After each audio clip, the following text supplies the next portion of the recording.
Welcome back, everyone. So let's get started. Hopefully, everyone had a good long weekend. Nice Valentine's Day. Today we're going to talk about probably one of the most famous and lasting topics in data mining, specifically clustering, and within this, assignment-based clustering. The most common famous version of it is k-means clustering. So this is what we'll talk about today, but not just k-means clustering, also some friends of k-means clustering.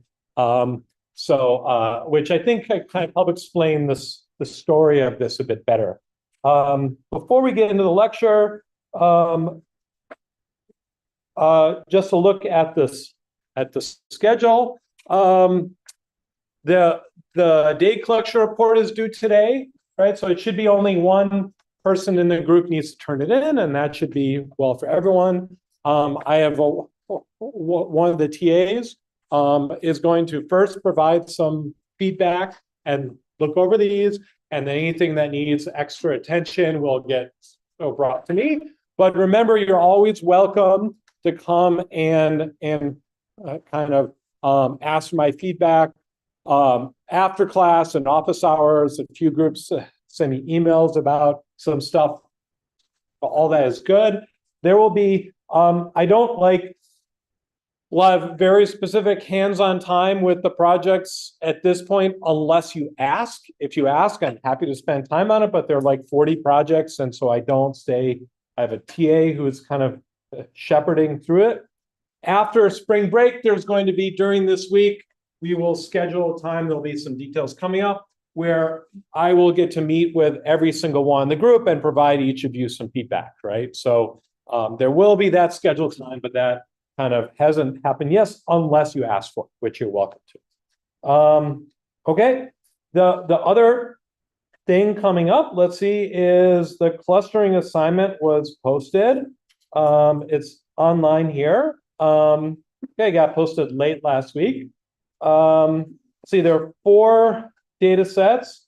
The first 2 are just 2-dimensional data sets, and I recommend you plot them, right? If your data sets are 2-dimensional, I always recommend, and their points and Euclidean distance make sense, plot them. That's the first thing you should always try and do, right? If you're taking a data science degree, or even not, hopefully you're taking the visualization part of the class. It's important to do this sort of thing as part of the data science process. Okay, so you're going to explore hierarchical clustering, which we talked about last week, the last lecture, and I kind of want you to see the difference between the single link and the complete link, the two main variants that we talked about. There are other variants, but and you'll notice question B, 1B asks you which variant did the best job. Okay. Okay, there is not, it's not either single link or complete link is good to be the right answer. If you choose the other one, it's wrong. The point of this is you need to look at it and think and come up with your own explanation. When you're out in the real world and someone thinks, oh, maybe there's some clusters in the data, no one tells you use the single link or the complete link. You need to run the algorithms, and then you need to decide which one you think actually did the best job. Okay, so I want you to think about it and kind of explain what you're thinking. Okay. Okay, then we're going to talk about assignment-based clustering. This, I think there's more weight to this. This is a more commonly used version of clustering, so a bit more points in here. You're going to implement a few different algorithms that we'll talk about today in class. Okay, there'll be some plotting and stuff, and you should look at this and see if you have any questions. I think it's all explained clearly, but one of them is randomized, so you're going to need to run it multiple times and plot a CDF of the answers, like we've done on some earlier homeworks. It's my way I like to look at randomized algorithms. I think if you get used to reading these cumulative density function plots, you kind of can understand what's going on well.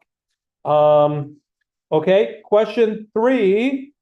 Ask you for data sets C1, C2, and C3. C3 you wouldn't have used yet. It's high dimensional. Ask you come up with a number of clusters. How many number of clusters do you think there should be in here? Again, there's not necessarily a right or a wrong answer here. I want you to kind of look at it and explore it and think and try and explain your reasoning of why you think it's that number of clusters, right? This is part of using clustering. Sometimes the number of clusters is given to you, sometimes it's not, and you have to decide. And there's not a particular algorithm you can apply that out pops a number and says, this is the only possible answer. Okay, that's typically not the case. So you need to look at it. C1 and C2 are low dimensions. There are 2 dimensions. You can plot them. This may help. C3 is high dimensions. We grab this from these word vector embeddings. And I'm not telling you what words they represented, but there's rationale why they might have some number of clusters, right? You explored this in the last assignment where you're looking at the kind of the distances between these things. Were they uniformly distributed, or were they kind of not uniformly distributed, right? Today, this time you're going to look at, are there clusters in the data or not, and how many clusters are you going to find in C3? Okay, again, we're not going to tell you the answer. There may not be kind of a specific clean answer, even though we generate them in certain ways. You need to come up and rationalize this for yourself. I didn't tell you what algorithm to use. I didn't tell you what distance metric to use. You need to decide. Okay, and depending on your choice, you might come up with a different answer. And I'm not saying there's right or wrong, but it is kind of, it's going to be up to you to think about this. Okay, and then there's a bonus question on k-median clustering, which we'll talk. I'll just say what this is today, but not tell you how to solve it. Meant to be, it's instead of the other ones were kind of more mathematical bonuses. This one is trying to engineer the best solution. And hopefully we set it up so it's not, may not be obvious how to get the best solution here. Okay, that's why it's a bonus. These are challenging. Okay. Anyone have any questions on the homework before we move on? Okay, great. And then finally, we're coming up on the first midterm test. We're not going to have a final in the class, although the poster session is officially the final, in case anyone in the administration asks. But we're going to have a midterm and an end term. This will cover the first half of the class, I think, up through the lecture before it. There's a praxis there. I'll probably give you some more guidance as we get a little bit closer. Probably might make it a little bit harder than the practice. I've kind of changed the emphasis of the class to be a little bit more test-based because AI has gotten so good. Okay, so just not all of AI's benefits are so positive. Okay, in terms of me evaluating you in the class, right? There are other things you could think about with AI. Okay. Any questions? Stuff. Okay, great. Let's get into the lecture. Okay, so assignment-based clustering. What is going on here? Again, kind of we're going to be given as there's the AI again. Okay, as the input, a set X. Okay, and so this will be in some sort of metric space. Okay, but really we're going to be talking about this as being RD, so that it's a set of vectors, right? So X equals X1, X2 up to Xn. Okay, And so we think of a data point xi, and we'll think of it as an RD. Again, this could be anything, but we'll think of it as RD. Maybe we've mapped it into, we've used some contrastive learning or something we talked about to get into a high-dimensional vector space. This is part of the input. This is part one. Part two is we have a distance. I'll use uppercase D, again, it's a bivariate function from the metric space, okay, to a real value greater or equal than 0. And for this lecture, we will be assuming that the distance is it's going to be a metric, okay? And okay, again, for all of the algorithms in this lecture, having it come from a metric space and having a way to pairwise evaluate the distance between them as a metric will be sufficient for any algorithm we talk about. Well, not every algorithm we talk about. Some algorithms, in particular the k-means algorithm or the k-means formulation, the Lloyds algorithm for k-means will require that, Lloyds requires that that the metric space is RD and that the distance equals the Euclidean distance. Okay, right, is the L2 distance or the Euclidean distance in between these two points, right? So we can use this norm. There are some extensions. You can adapt this a little bit. It could be, you can get it to work basically the same way with angular distance with one additional step or with this kernel distance we talked about between probability distributions. So you can extend this a little bit because they kind of act like the Euclidean distance in some setting, but we'll just talk about it with respect to Euclidean. All the examples we will talk about today, we will assume the Euclidean distance. Okay, I'll mainly draw pictures in 2D, and I'll tell you when, I guess, it is deviating from there. Okay, so let's talk about the goal. Again, this is the input to clustering data set, bunch of high-dimensional data points, a distance between them, and the goal is going to be a kind of these sets, S1, S2, up to SK. These are going to be the clusters. Okay, and we're going to have that each of the SJ is going to be a subset of my data. Okay, these clusters are going to be subsets of the data. Okay, again, we're going to have that SJ intersect SJ prime. It's going to be is the empty set, means that clusters are going to be disjoint. So this would be called hard. This is called hard clustering. Okay, and not because it's actually harder to work with. It's actually easier to work with than the soft clustering, where you relax this assumption a little bit. But it's because you have a hard boundary between these so subsets. And for the purpose of this lecture, I guess with dbScan it was a little bit different, but here we're assuming that the union over all the SJ is going to be equal to X, right? So this means that if you take all the clusters, they will make up everything. So I'm partitioning the data into these clusters. Okay, so again, we talked about this last week. This is kind of a generic clustering formulation. This is the output that we want. Okay, now I'm going to talk about assignment-based clustering. Okay, it's going to specify this a bit more in a way that's different than the hierarchical agglomerative or density-based clustering, and it'll be similar to the spectral clustering we'll talk about next Monday. Okay, so with the assignment-based,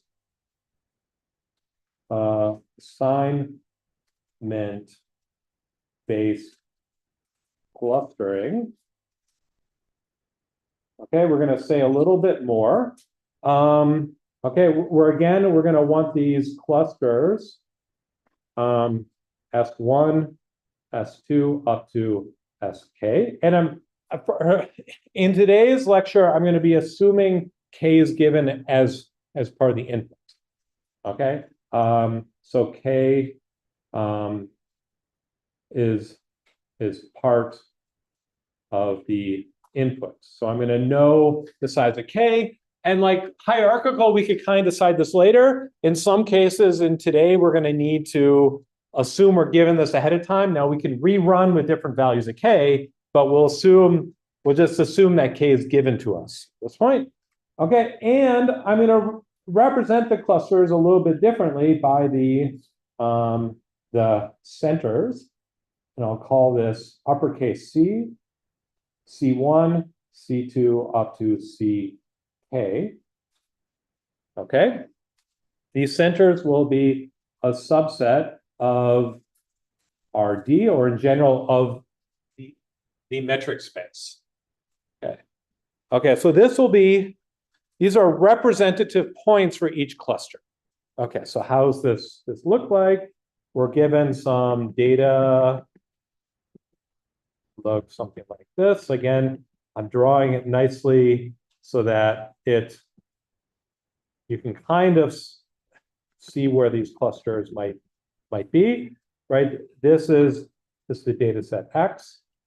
And so then I'm going to think about having these clusters. This would be C1, ideally C2, C3, C4, C5. Again, these are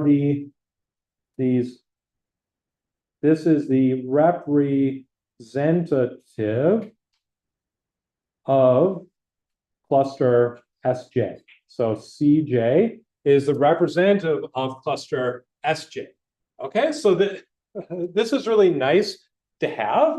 Not only do I group my data into these parts, but I have these kind of exemplar data points that I can say, this is what the cluster looks like. This is the representative. I can say, instead of saying, here's like 100 or 1,000 different entries, which are all in this cluster, I could say, look at this one thing. This is representative of what's in the cluster. I'm kind of compactly doing this. In fact, Lloyd's algorithm, which we'll talk about for k-means, was discovered, invented for the purposes of compressing data. Okay, and the point was they wanted to send data across a channel. This was information theory invented at Bell Labs when they were kind of a phone company. They wanted to send data across the phone lines or something, and they wanted to compress it first. So they said, well, all this data, let's pretend it's just one point and send this representative across the phone line, something like that. Okay, question. Do those center points have to necessarily correspond to an action? It depends. Okay, in some formulations they will, and some they won't. Okay, so we will get to this soon. Great question. Okay, before we get to that, let me say a little bit more about the structure on this slide, and then I'll talk about the different variations of how we would kind of specify again what is the goal that we're after here. Is that inherent in here is some nearest neighbor function. Nearest neighbor. And we spent a long time, like 8 lectures, talking about kind of this nearest neighbor, kind of how you define distance, how you compute the nearest neighbor.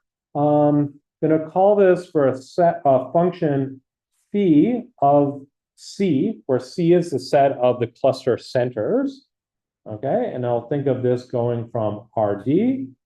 And the output is going to be an element of the cluster centers.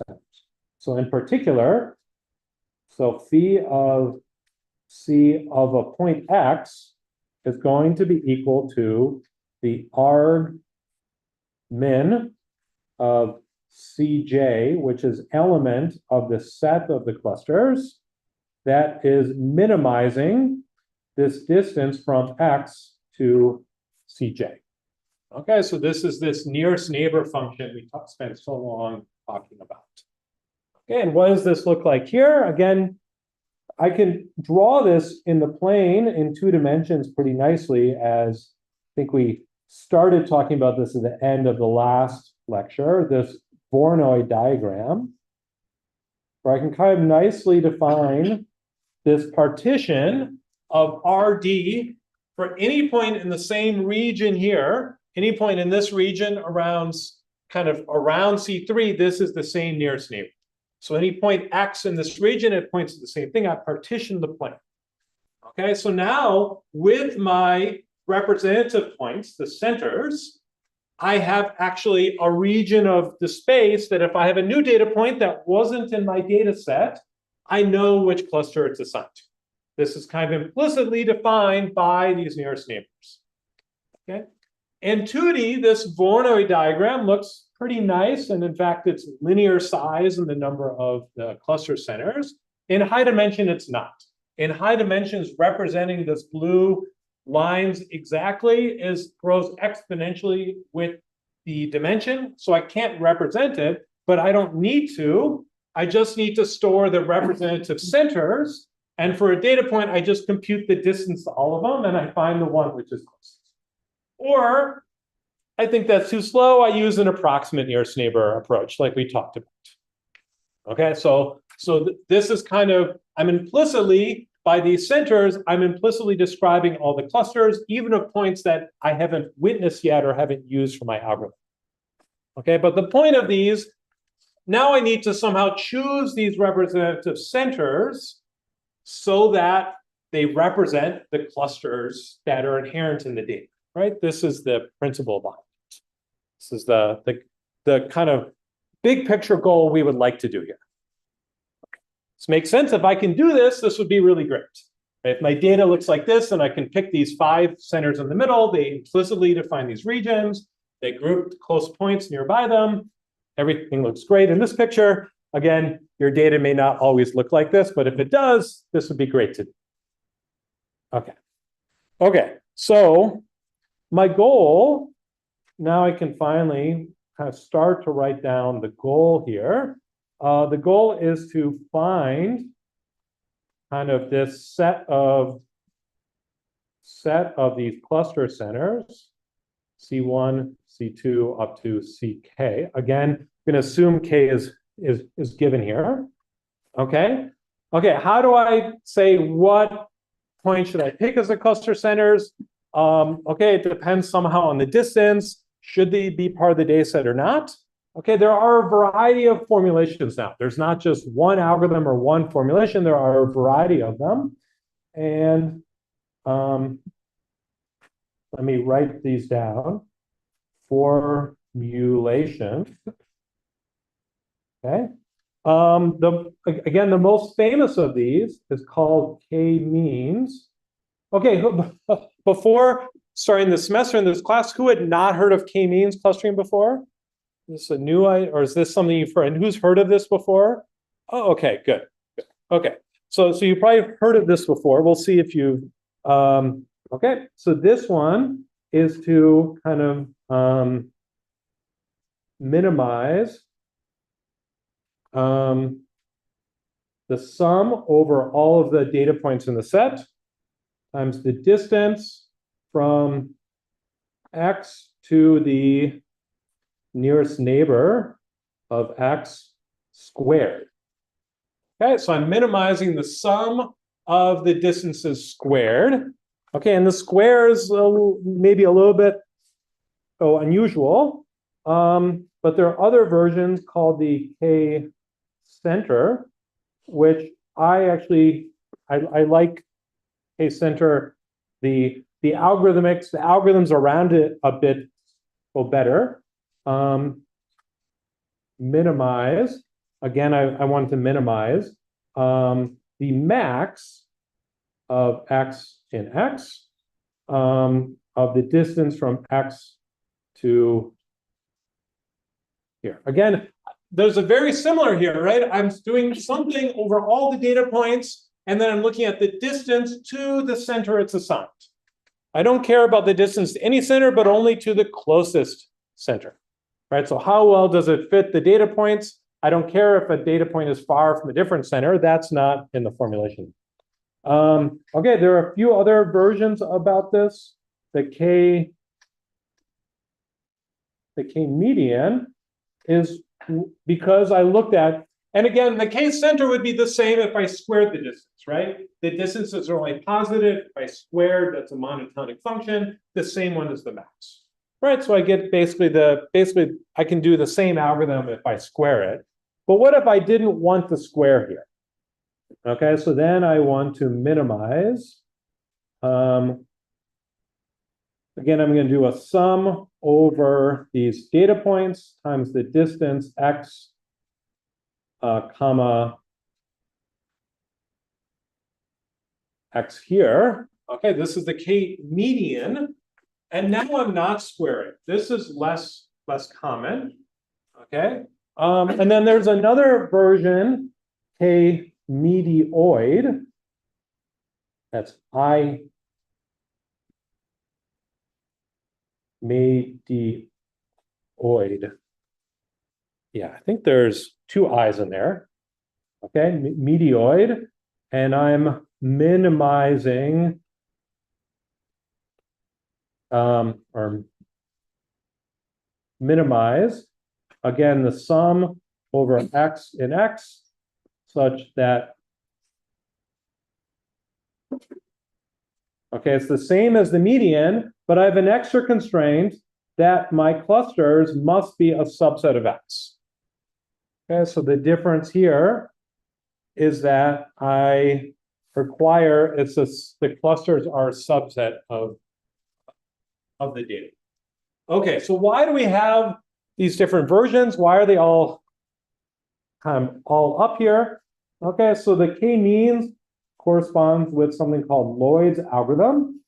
Okay, and for this one, I will basically require that this is the Euclidean distance.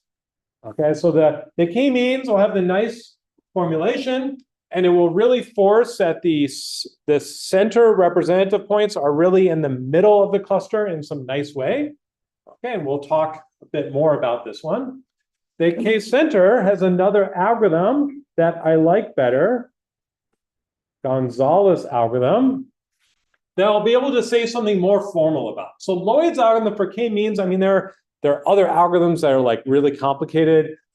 What people actually use is Lloyd's algorithm or some version of that, maybe with some k-means plus pre-processing we'll talk about in this lecture. But that one, it's harder to say guarantees about how well that Lloyd's algorithm actually works. With Gonzalez algorithm, I can say something very formal about it. So we'll talk about that. Okay, the k-median algorithm has said, I didn't like that I had a square term up here. But why did I use the sum of the square distances instead of just the sum of the distances in Lloyd's algorithm? Okay, it turns out that for k-means, this corresponds with both kind of a normally distributed noise or Gaussian noise around the data, and it makes the algorithm kind of simple to implement. There's some step in it. We'll have a closed form solution that won't necessarily be there if I'm trying to do this, right? There are versions I can try and simulate Lloyd's algorithm for the sum of the distances, which seems more natural, but there's one step in the process that's going to be harder computationally. And in fact, it's maybe hard mathematically. We don't actually know how to solve a critical step in Lloyd's algorithm. Okay, so you can resort to some things, and this is kind of why this is the bonus question. Okay, and then the k-medioid algorithm has this restriction that the centers must be points in the set. Okay, Gonzalez algorithm will do the same thing, but the k-center does not require it. K-medioid requires this, and this is also common. The sum of the distances is a bit more robust to outliers.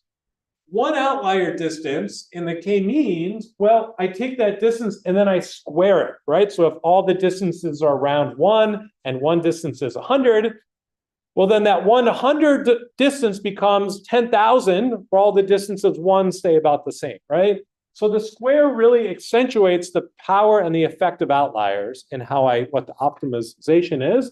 And if I don't square them, that's much less so. So this is kind of more robust to these really outlier data points.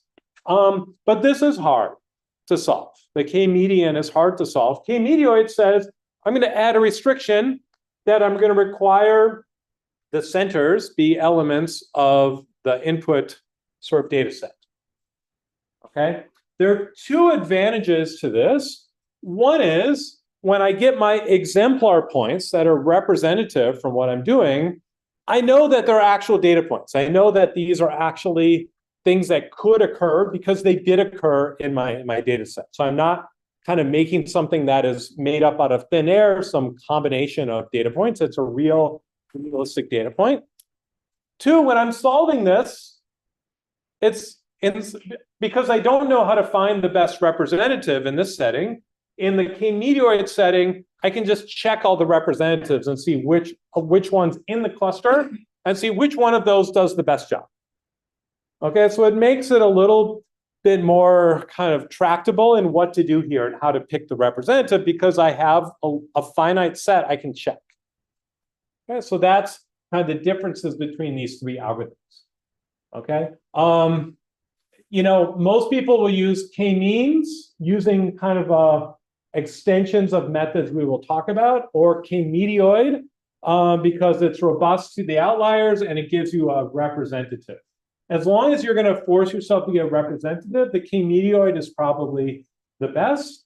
If you're not, then k-means is probably a bit better if you're in Euclidean space. Okay, we're going to talk a bit about how these are implemented because I think it's interesting to see, and you've probably seen Lloyd's algorithm before, but we're going to spruce it up a bit. How many has seen k-means plus before? Okay, good. Okay, so if you run k-means inside of sklearn or something, it's actually going to call k-means plus, which is a variant of how to kind of get started on. Okay, so we'll kind of go into these, but you'll probably never actually implement them outside of the homework in this class. The homework is there, so you kind of see how they work a little bit more. It's not too hard. The algorithms are very simple, but there are kind of some tricky things that we'll talk about. Some weird cases that can occur that you have to handle in your code to make it fully kind of robust. And all the implementations already did this for you. So you won't need to actually do that. Okay. We're going to start with the k-center problem and the Gonzalez algorithm. Okay. So that's minimizing the maximum distance from any point onto the representative. Any questions about the formulations? These are kind of make intuitive sense. Okay. All right. So Gonzalez algorithm for a center. Okay, and I want to make one more point here, in that these are 4 different formulations of the problem. They're objectives. These are ways of describing the goal we want to optimize, but the algorithms are different. So the k-means, Lloyds is a common algorithm for k-means. Gonzalez is a common algorithm for k-center. There's not a k-means algorithm. There are many k-means algorithms, including ones I won't talk about today because they're just too much. Okay. So this is a Gonzalez algorithm for the k-center. I want to minimize the maximum distance. And what I'm going to do is I'm going to build my cluster centers. So I just need to build the set of the centers. I'm going to build them incrementally. Okay, so this is very different than how we thought about the hierarchical agglomerative or the density-based clustering. But I'm going to go with a set C1, which is just going to be equal to a single data point. And then I'm going to go to a set C2 and eventually a set CK. Okay, so I'm going to incrementally build up the set of the centers. And at every step, I'm going to pick one more center to add into the set. Okay. So in principle, each step, I'm going to have that the center set CJ, the size of it's going to be J. So I'm increasing the size of the set. Okay. And I'll write down the algorithm. It's not going to be very long. Okay. Choose, okay, the first step, I'm going to choose C1, which will be my first center. And I'm going to do this arbitrarily. Okay, it's all right, and so this is going to give me my set C1 is going to be a single point C1. Yeah, so I'm just going to pick one point here. Let me draw a running example as we're going.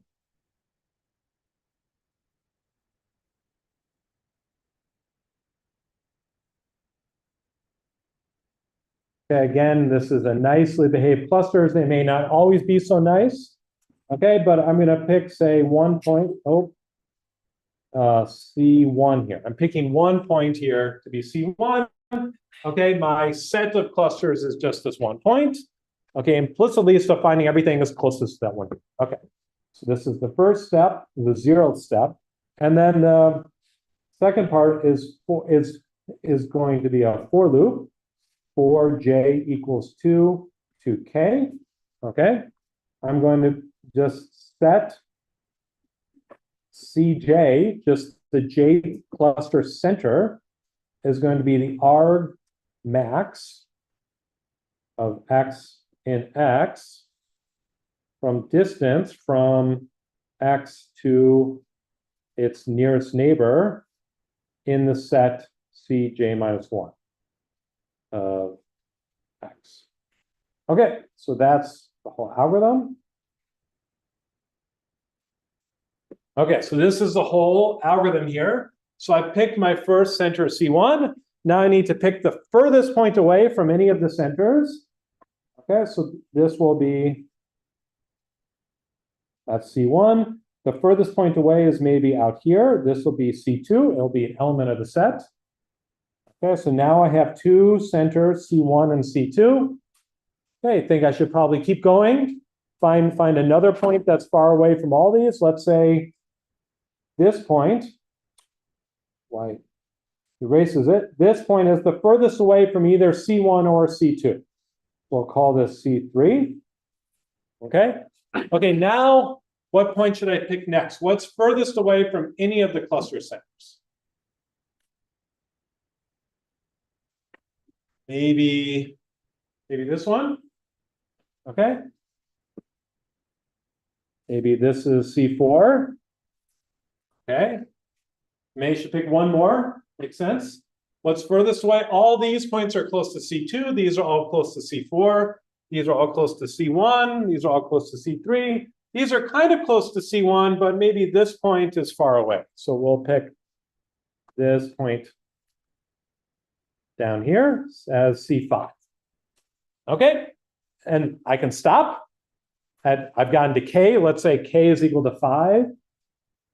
I've luckily chose 5 blobs, and I have 5. I chose K equals 5. If I draw the Voronoi diagram between these, I could get some nice partitioning here. This seems to work pretty well.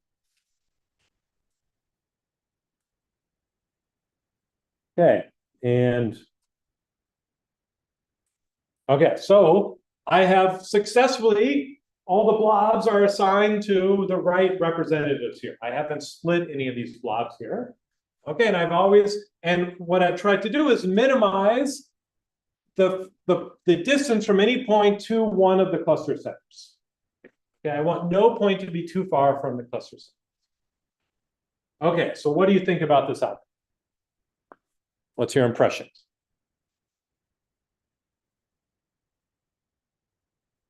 Yep. On like one corner of their set. Yeah, the representative, the centers, and maybe centers is not the best word here because they're not in the center, are kind of on the boundary. So they're kind of on the edge of the clusters, right? So C3 is way out here on the edge. I'd rather it be kind of in the middle, right? I would have rather had a representative point here in the middle instead.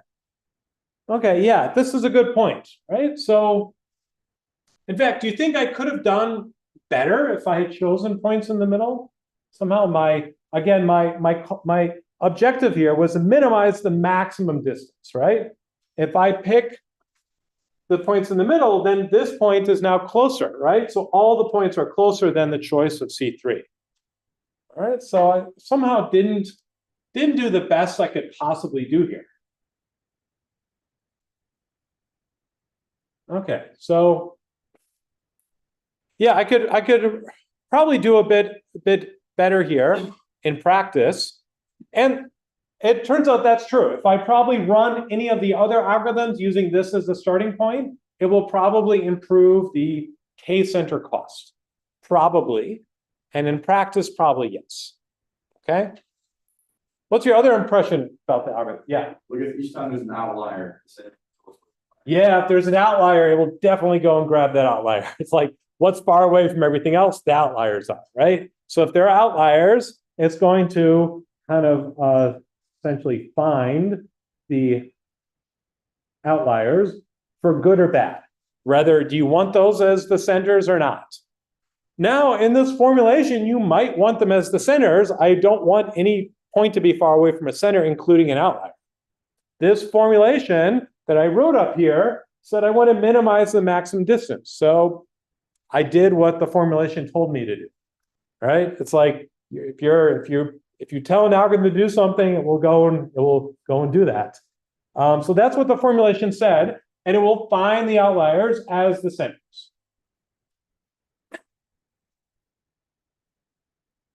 Anything else? I mean, maybe because you haven't seen the other algorithms yet, but this algorithm is super simple. It's a really easy algorithm to run and implement, right? You pick the first one arbitrarily. Okay, in your homework, you just pick the first one in the list, so you all get basically the same answer. Okay, so you pick the first one arbitrarily, and then you do a for loop, and you find the furthest point away, and you add that to the center set. So this is really simple. All right, it's a very simple algorithm, okay, and it works pretty well on this data set. As I said, if the data is well clusterable, pretty much any algorithm, even this one, will do a pretty good job. It did a pretty good job here. If the clusters are not as easily well defined, well, then maybe it wouldn't do as good of a job, but it still did a pretty good job here. Okay. Okay. In fact, do you think we could do better? And the answer is not. I mean, from a theoretical perspective, and perhaps surprisingly, in general metric spaces, you can't do any better than this. Okay, one thing you can say is that this gives a what's called a two approximation of the optimal. Okay, so it gives a two approximation of the optimal. If I were to place all the centers instead in these regions in the middle, okay, I could do a better overall cost. I look at the k-center cost, and I could maybe reduce the cost by a factor of 2, right? Any data point, I could find the point that's furthest away and kind of split the difference between them, right? And I pick the center there. I could reduce the cost by 2, okay? But I can't expect to do any better than it will always give me no worse than a 2 approximation of the optimal answer. Okay, and then maybe a little bit of optimizing I can probably do a bit better as long as I ensure the cost always decreases. So it gives me a 2 approximation of the optimal answer, and it is NP hard to do better than a a 2 approximation. Okay, so if I can set up, that means I can set up problems in at least an arbitrary metric space where it would be NP hard, which means we think it should, unless P is equal to, P is equal to NP, we believe that it would take exponential time to find better than a 2 approximation across all possible inputs.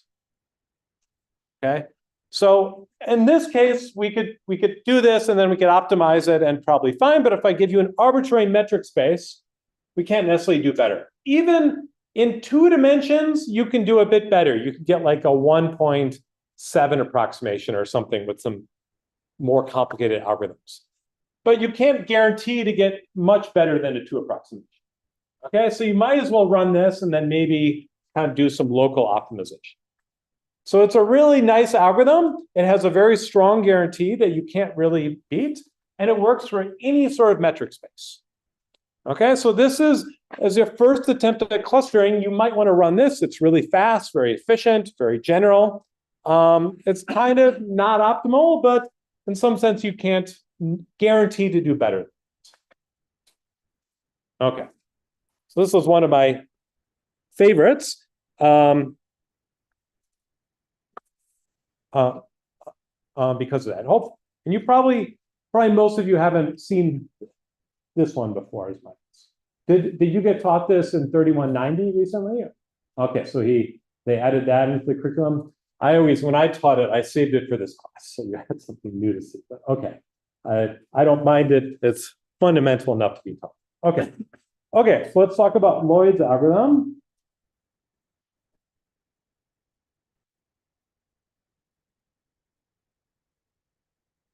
Lloyd's algorithm for k-means. Okay, and this is kind of the k-means formulation, and we're going to have that d equals Euclidean, and we'll see why. Okay, and this is kind of the most common formulation, famous algorithm. Again, Lloyd, I think, is it Stuart Lloyd? He wrote this in like a tech report at AT&T in like 1957 for compression over channels, but didn't publish it for like 15 years later because his computer hardware, the assembly operations on the hardware changed, and he couldn't complete his experiments. Okay, so again, this is a pretty simple algorithm. I'll go through it quickly because I see many of you have seen this before, but I'm going to choose k points and fairly maybe arbitrarily, and I'm going to put these into the cluster centers. So instead of building these up incrementally, I'm going to kind of put these in all at once, and then I'm going to repeat. So we're going to say for all x in the data set, I'm going to find the nearest neighbor of x, and I'm gonna and let's say this is going to be equal to Cj. Then I'm going to move x into the cluster center Sj. Okay, and 1b for all j in 1 up through k. So for all the clusters, I'm going to optimize the clusters. Then I'm going to let the Cj cluster center be the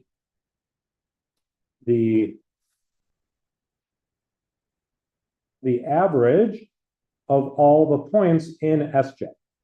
Okay, and so this average means that this is 1 over the size of Sj, sum of x in Sj of x. Okay, so I'm just taking the average of all the points. Okay, and then I'm going to repeat this until the size of S, the set of the subsets, the partition, is unchanged,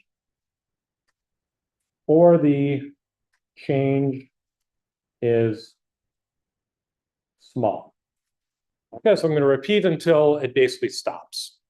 Or I get tired, or I run for 20 iterations. I say that was enough. I'm gonna stop iterating.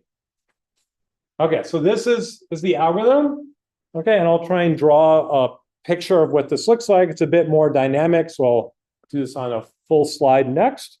Let me point out a few things. So, okay, so I'm gonna, and unlike Gonzalez algorithm, where I build up the centers incrementally, I'm gonna initialize by choose k points, and I'm gonna choose them maybe arbitrarily, or we can choose them in a more careful manner we'll talk about.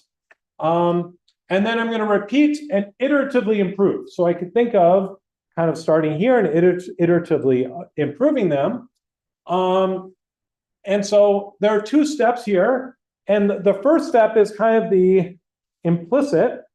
So this step was kind of implicit in the assignment-based clusterings already.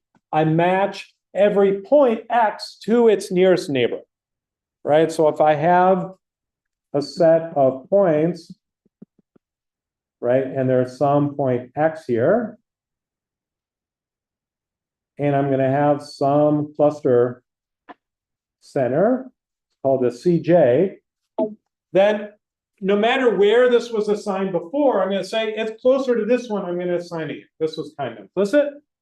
And then the other part is that I'm going to recompute this cluster center from all the points. Let's say if this was Sj, then I'm gonna, and maybe there are a couple of other points over here, right? So these are the points in the Voronoi diagram of Cj.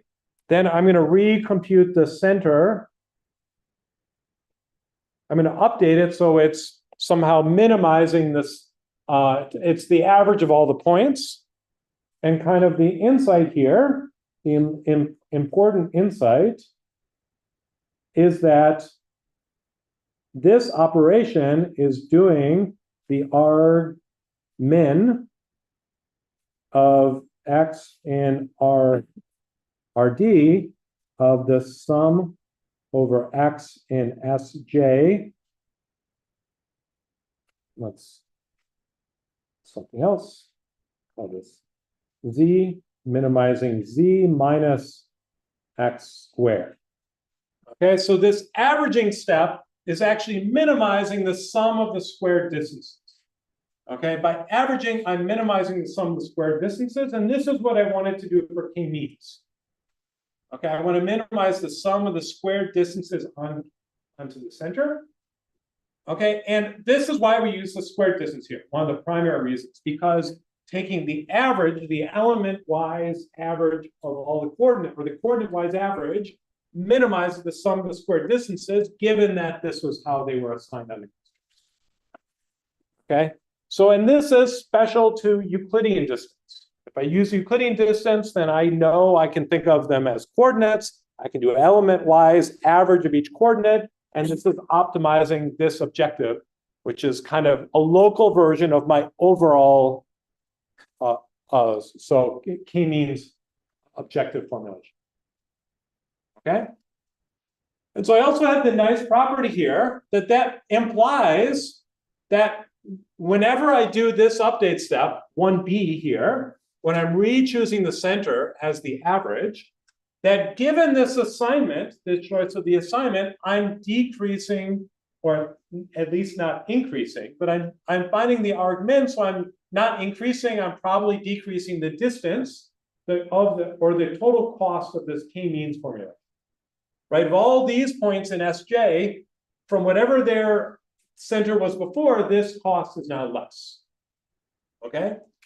And that's also going to be true of 1a. So what happens if I've reassigned the center, I've changed the location of the center, then I might need to repeat to go back to 1a, and now the mapping from points onto centers that was kind of implicit before may have changed, but every time I update that, I'm mapping it onto the closest center. So the distance decreases, which means the sum of the squared distances must also decrease. So both of these steps are decreasing the cost.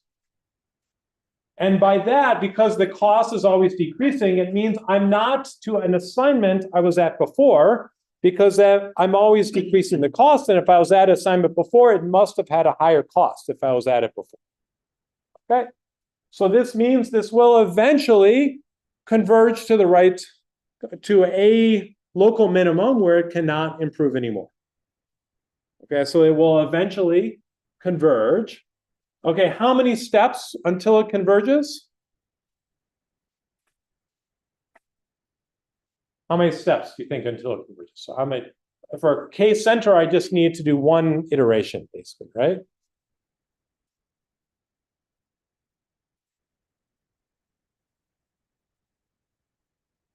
So when I was a graduate student, this was one of the questions that I worked on, and I had some answers for this in one dimension, and then some more kind of got scooped, and some other people had some better results. But it turns out you might need to do an exponential number of iterations. There are data sets where you might need to have it. It basically may never stop. It'll eventually stop because there's only a finite number of assignments, but you might need to go through some exponential and n number of different assignments. And that seems bad, right? So it usually runs pretty quickly. It usually works pretty well, but it's not guaranteed to find a global optimum. And we don't have any guarantees on how many iterations it will run until it stops, until this is unchanged. Or the guarantees are not polynomial, right? They could be incredibly bad. So in practice, we'll say, well, I'm going to run this for, say, in practice, let's say for R equals 20, so iterations. Okay, so I'll say 20 should be more than enough, probably. Okay, okay, and or I may say, well, the distance between the centers changed by some small enough factor, right? Or the change is small. So you have to add some condition like this. And again, this is why you don't want to implement yourself. You have to make all these kind of decisions. It's kind of built into any library you can use. Okay. Okay, let me kind of go through a simple demo of how this could work. Okay, let's say we have some data set points here.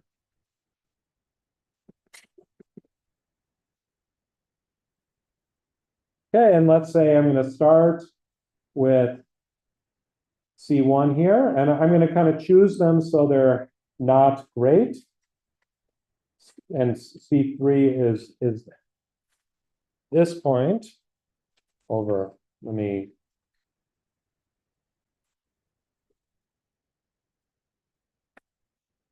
move these over here. Okay, good. So let's kind of run the algorithm here.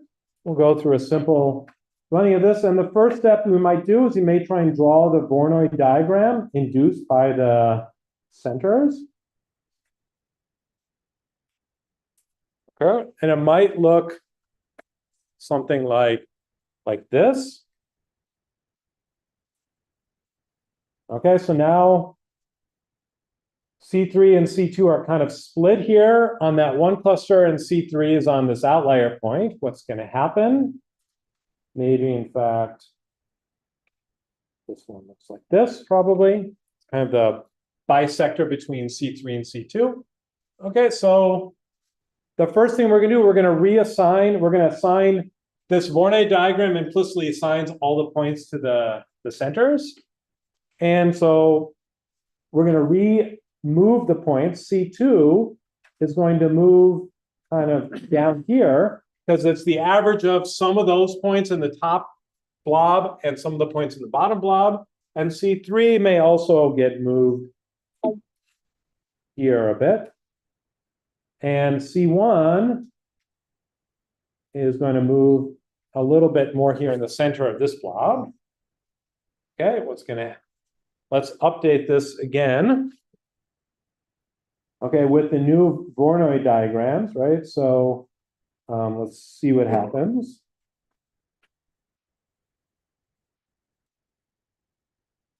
Okay. Okay, so The good news, I think, is that C1 now has full control over this top cluster. C3 is still kind of confused, okay, but it may have actually moved down here a little bit. And C2 moved down here because there's only one point that is closest to it.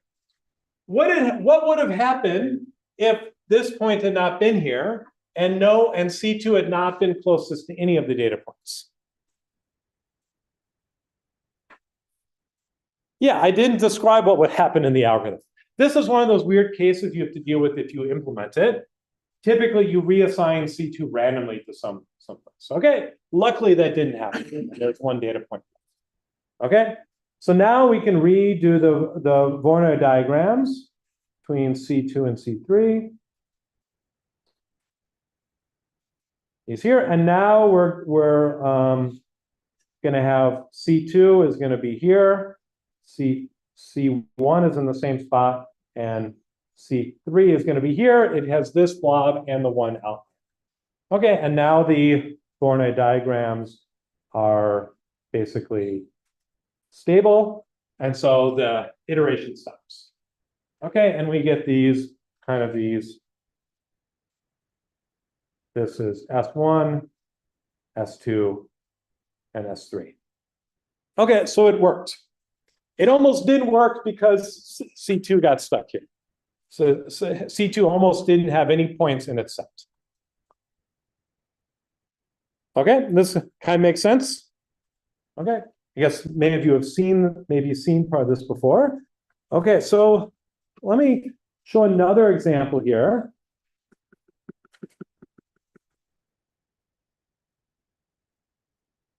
What if we somehow get into a situation like this, where I assign this as C1, this is C2, this is C3. Okay, so what if I draw the Voronoi diagrams here? It's going to kind of look like this. Okay, so does this seem like a good assignment of the cluster centers? No? Okay, what should I do? What if I run Lloyd's algorithm? What's going to happen next?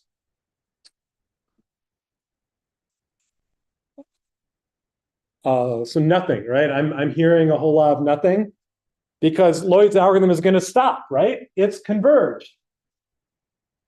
All the C2 and C3 are both at the mean of their data points. Well, assuming I got that right. C1 is at the mean of its data points, and all the points are assigned to the closest center. So it got stuck, but this is not a global optimum, right? So this is not a global opt for the k-means formulation, but kind of Lloyd's algorithm stops, right? So Lloyd's algorithm will stop here, and it won't know what to do, but it's not the right solution. I'd rather have two centers over here and one center over there. So it may not give you the right answer. Yeah. Is this the case where then algorithms that we will be covering today step in to sort of pick up the slack where Lloyd's is failing here, for situations like this? Yeah, so I will describe some algorithms next, the last 15 minutes or so of class, that will help deal with this situation. Okay, like in the k-center problem, I may not be able to solve it exactly, optimal, but I'll be able to say something a bit stronger, not quite as clean of a statement as the Gonzalez case. All right, but this is not great. Okay, when I was in graduate school, was that 20 years ago or so? It's kind of what we knew how to do, and then they said, okay, when you get here, maybe you should maybe try again. Maybe it works better. Well, we kind of didn't know what to do, but this seemed like a really basic question. Okay, we want to somehow use maybe randomness or do something smarter. right? So I want to go back to Lloyd's algorithm, and I want to look at where could we do something smarter? What step here? Yeah. Yeah, so I want to do this, do smarter, and maybe we'll do something at random. Okay, so initialize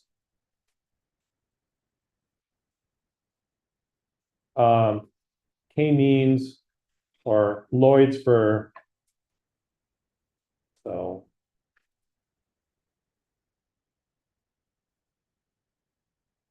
so Lloyd's algorithm for k-mean, and kind of when I was in grad school, the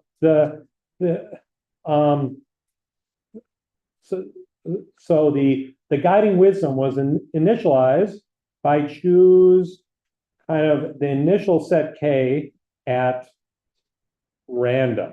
Okay, I could choose them at random, and then I could rerun Lloyd's algorithm, and it might get stuck here sometimes, but hopefully, probably not all the time. Okay, and still, it sometimes often gets stuck here. Okay, in fact, there were some issues where, you know, for instance, it may not work well if there are a huge number of points here and a small number out here, and you know, I would always choose 2 points in the center. You know, 3 points. The random initialization will always kind of choose all the points in the really big cluster, but not in the smaller clusters on the side. So if they're not balanced, this may not work well. And you can maybe come up with some adversarial examples that look kind of like this, but where you put the density so it always chooses the cluster centers in the wrong spot. And it kind of always gets stuck. So this, you can come up with examples where this will always get stuck. Okay, so what is smarter thing you could possibly do? Could you perhaps run Gonzalez first and then use those Great. centers? Yeah, so I'm going to initialize by kind of, I'm going to set the centers as the output of the Gonzalez algorithm on X, right? So I'm going to run Gonzalez on X, and what this will do is that if I have 3 kind of clumps, it's always going to choose the cluster centers in each of the 1 clumps. It'll probably work very well in this case, right? And so Gonzalez typically works pretty well. It gets the centers, so they're all spread away from each other, and then you can optimize Lloyd's afterwards. Okay. Sometimes Gonzalez, though, if I have an outlier out here, it will always pick this. It will always choose this outlier point out here. Okay, and sometimes you want to choose that as one of your centers because it's the sum of the squared costs, and you don't want it to be too far away. But sometimes you don't want to do that. Sometimes there are 2 outliers, and I want to share them with a single center or something like this. And so you can come up with examples where this will initialization, it's deterministic. I only get to do it once. It'll give me the wrong answer, and then I'll run Lloyd's and converge to the wrong. Okay, so this does not always work either. Okay, it's a good idea. This is why I started the lecture off with Gonzalez algorithm. Okay, and so yeah, Try a couple different values. try a couple different values for k. Yeah, so you could try different values for k. If I had chosen k equals 4, this might give me the right answer, right? But if I chose k equals 3, I might somehow get the wrong answer. Yeah, so this is a really good point. And so there's some interesting analysis. And I'm not going to try and explain this formally, but it basically says that Lloyd's algorithm or the generalization like EM or mixture of Gaussians may give you the right answer if you choose K correct, with likely to do that. This was kind of, when these papers come out, they're somewhat controversial even still today, how they formulated this and how they said it. There's some indication this is definitely true. Again, the thing I talked about last week, if the data is easily clusterable, most algorithms will work. It's these kind of weird cases that all the working clustering is on the boundary between the weird cases. And so if maybe the issue is I chose the wrong K. And that very well may be true, but what I want to do is how do I know if I chose the right K? I want to plot on the x-axis the value K, the right axis the cost, and kind of look for this elbow. And if I run with one of the Ks and I get the wrong value, then I might choose the wrong elbow. I might get confused there. So maybe this is the problem, but maybe it's not, because I can choose a bit larger K. I still found about the right number of clusters. You're right. That probably solves the question. Again, not a huge fan of clustering as an area. I think there's a lot of work around the boundaries, and choosing K may have solved it. Okay. But there's another clever solution, which I think has kind of came out when about 20 years ago with some kind of people I knew when I was in grad school. We were all kind of working on some of the same problems, and they kind of came up with the right solution, and it became, now this is built into kind of all the libraries you'll run, called k-means++. And this is a kind of, I think, a fairly elegant solution that mixes 1 and 2 in some way. And you can say some guarantees about how well this works, and it works well, even better in practice. Kind of like the K-center clustering tends to work better in practice, or I could run Gonzalez, and that usually works. Okay, so k-means++. This turns out to be the right solution, I think, what we've all kind of settled on. So let me describe how this works. And it's a way to initialize, again, k-means++ is kind of, it's its own algorithm, but it's a way to initialize Lloyd's algorithm. So I will run it once, and it kind of gives me a clustering the same way Gonzalez did, but kind of not the right one, and then I can optimize it a bit better. Lloyd's algorithm will not make it any worse. It will only improve the K-center formulation cost. So I can ensure that the cost is decreasing as I run Lloyd's afterwards. Okay, so let me describe k-means++ here.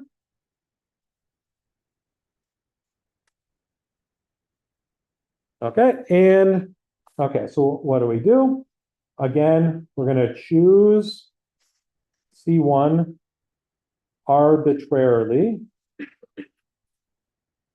okay, from C1 in X. So I'm going to choose one in X. In your homework, you're going to choose the first point, so your answers look similar to each other. Okay, maybe in some classes, you don't want your answers to look similar to other people's. In this class, you do, I guess. Okay, and then for j equals 1 to k. It's going to look like Gonzalez algorithm. I'm going to choose the next Cj from X. Okay, but now is a little bit tricky part with probability proportional to what I'm going to call choose. I'm going to call this for xi in X. Vi is going to be equal to the distance from xi to the closest center squared. Okay, what does this mean? So instead of choosing the point that's furthest away, I'm going to choose the point that's far away. If it's further away, I'm more likely going to pick it. I'm not always going to pick the furthest away point, okay, but I'm going to pick, if it's further away, then I'm more likely going to pick it than if it's closer. Okay, and kind of the big difference here is that, let's say my clusters look like this. And I've got one outlier here. And so this is point C1, where if I have like 100 points here, and then 1 point here, this 1 point is further away from C1, but I've got 100 points on that cluster up there. And so each one is about half as close. So if I square it, that's about 1/4 as likely, but I have 100 of them instead of one. So I'm more likely to pick something from that cluster. So I'm more likely to pick something from the cluster. And if there are more points in the center, I'm more likely to pick that. Yeah. How do we determine xi? Yeah, so I'm gonna compute this for all the data points. The same way before in Gonzalez algorithm, I calculated the distance from the nearest center for all the data points, then I took the maximum. Now I need to calculate this value vi. Okay, I need to select it proportional to that. So I'm going to set, so v, uppercase V, I equals 1 to n of vj. Again, vj is the squared distance to the closest point. Okay, and then I'm going to select it. Select xi from x with probability. The probability I'm selecting xi is going to be its value vi divided by uppercase V. Right, so I can calculate this. This I can calculate for each point. Okay, for instance, C1, its distance to the closest center is 0. So I'm going to pick it with probability 0. Right? All the points near it are going to have a very small value, and the points in the big cluster is going to have a pretty big value, and the outlier is going to have the largest value.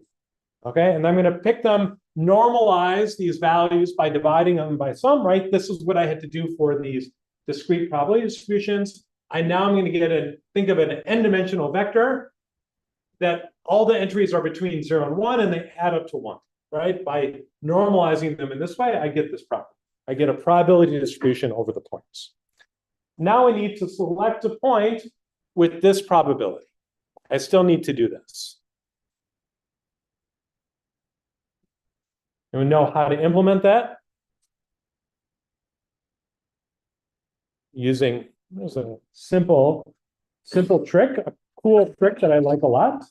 Okay, so to implement, okay, I'm going to select one random u from uniform between 0 and 1. All right, so assume I know how to do this, right? One random value u. Okay, and what I'm going to do is I'm going to take the value between 0 and 1, and I'm going to put in here, this will be v1. V1, remember, was a probability I selected point x1, right? Maybe that was 1 out of 100. So if this is 0 and this is 1, I'm going to kind of assign to v1 this area.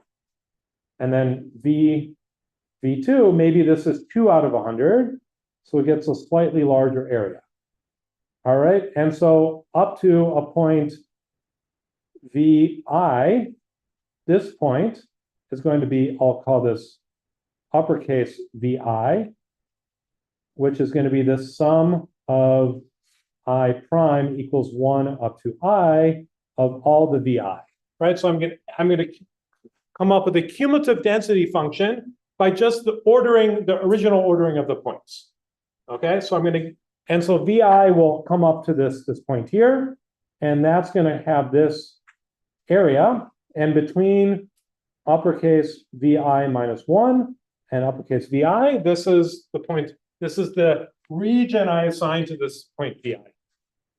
Okay, so now how do I select a random point? Well, I have this value u, and that will index into a point. If u equals 0.43, it will index in between 0 and 1 in here. And I can store this in an array of these values, these cumulative values, and then I can do binary search on them to select it. Okay. In fact, with something called an alias structure, I can implement this in constant. I don't even need logarithmic. Okay, so this is how I would implement picking a point proportional to its value. And then you could think of, well, there are some values like the I plus 1. If that was one of the points up here that's very close, it's going to have a very small window. So a very small probability that U will index into this region. Make sense? So this is how I sample from these points proportional to their distance that's further away. Okay, so this idea, sometimes called d-squared sampling or k-means plus plus, is now implemented into all these systems. It's also led to a bunch, kind of the core idea behind a whole bunch of algorithms where I want to come up with a small representative sample from the algorithms that pays attention to some sort of structure or property, and I want to sample them proportional to how well they represent it given everything else. So this idea of d-squared sampling or k-means plus plus sampling kind of led to a whole bunch of other algorithms. So it's worth kind of seeing this sort of structure. It kind of is a very useful trick in a lot of kind of big, large data algorithms that I can happy to talk to you about offline. But okay, so these are assignment-based clustering algorithms that are probably the most common.